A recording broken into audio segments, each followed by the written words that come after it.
Кечээ Садыр Жапаров баш мыйзамды өзгөртүүгө каршы чыккан топтун сын пикирлерине жооп кайтарды.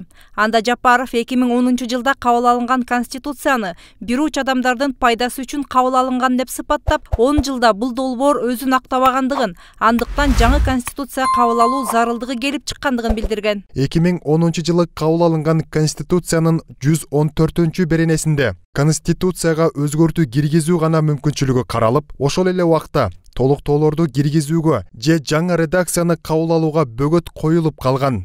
Кыргызстандын өз алдынча эгемендүү мамлекет катары калыптанып, андан ары өсүп өнүгүшүнө тоскоолдук жаралып калган. Буга акыркы 10 жылдагы жашоо турмушубуз далил болду. Кыргызстанды шоопурлар, жан сакчылар жана ушул сыяктуу бир уч адамдар башкарып келди. Алардын кесепетинен кечээ жакындагы элдик толкундолор келип чыккандыгы жалпыга маалым. Бүгүн өздөрүн жарандык коом деп атаган топ жыйын өткөрүп, Конституциянын жаңы долбооруна каршы пикирлерин билдирип чыгышты. Ал топко өлкөнүн 30 жылдык эгемендик тарыхында мамлекетти митедей соруп, элдин пикири менен эсептешпей, өз кызыкчылыктарын алдыга коюп келген саясатчылар чогулушкан. Алардын Конституцияга каршы болуп жатканынын себеби кандай жол менен болбосун бийликке келүү жана Садыр Жапаров жарыялаган коррупцияга каршы аеосуз күрөштүн капшабына кабылбоо аракет экенин коомчулук түшүнүп турат. Садыр Жапаров коррупцияны куру сөз менен эмес, чындыгын ишке ашырам деп мынакей амнистияны жарыялады. Эми кадимкидей күрөшүп четинен алып келип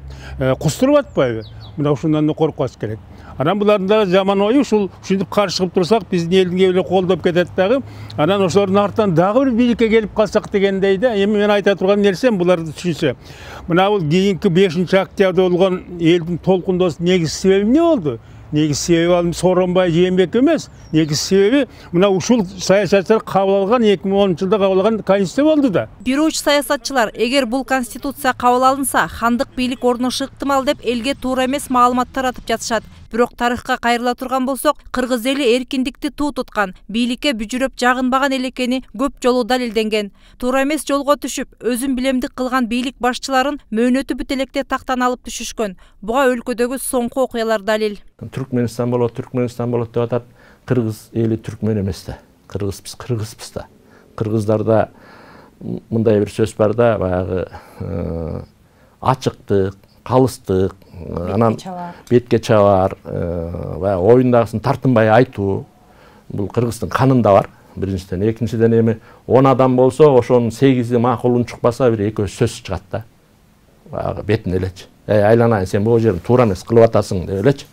Ушундай мүнөзүбүз бар элбиз биз.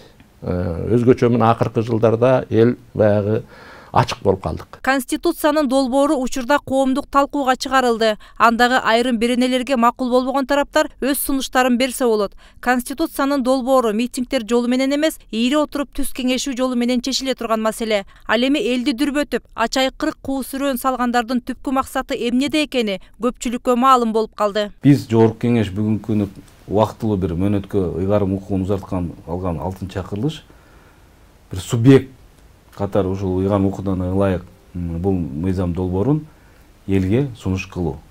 Жалпы элдик референдум негизинде добуш берүү менен эл өзү чечиш керек. Бизге кандай башкаруу керек?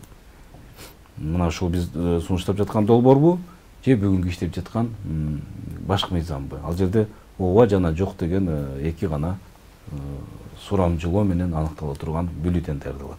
Каршы чыккан тараптын жүйөлөрү элге түшүнүксүз болууда. Андыктан алар коомчулукка туура эмес маалымат берип, элдин башын айлантууну көздөп жатышат деген күмөн саноолор пайда болду. Документ талкуунун жүрүшүндө айтылган сунуштардын негизинде оңдолуп кабыл алынат. Андан соң жалпы элдик добуш берүүгө коюлат. Эгер чындап эле эл каршы болсо, өз добушу аркылуу позициясын билдирүүгө шарт түзүлгөн.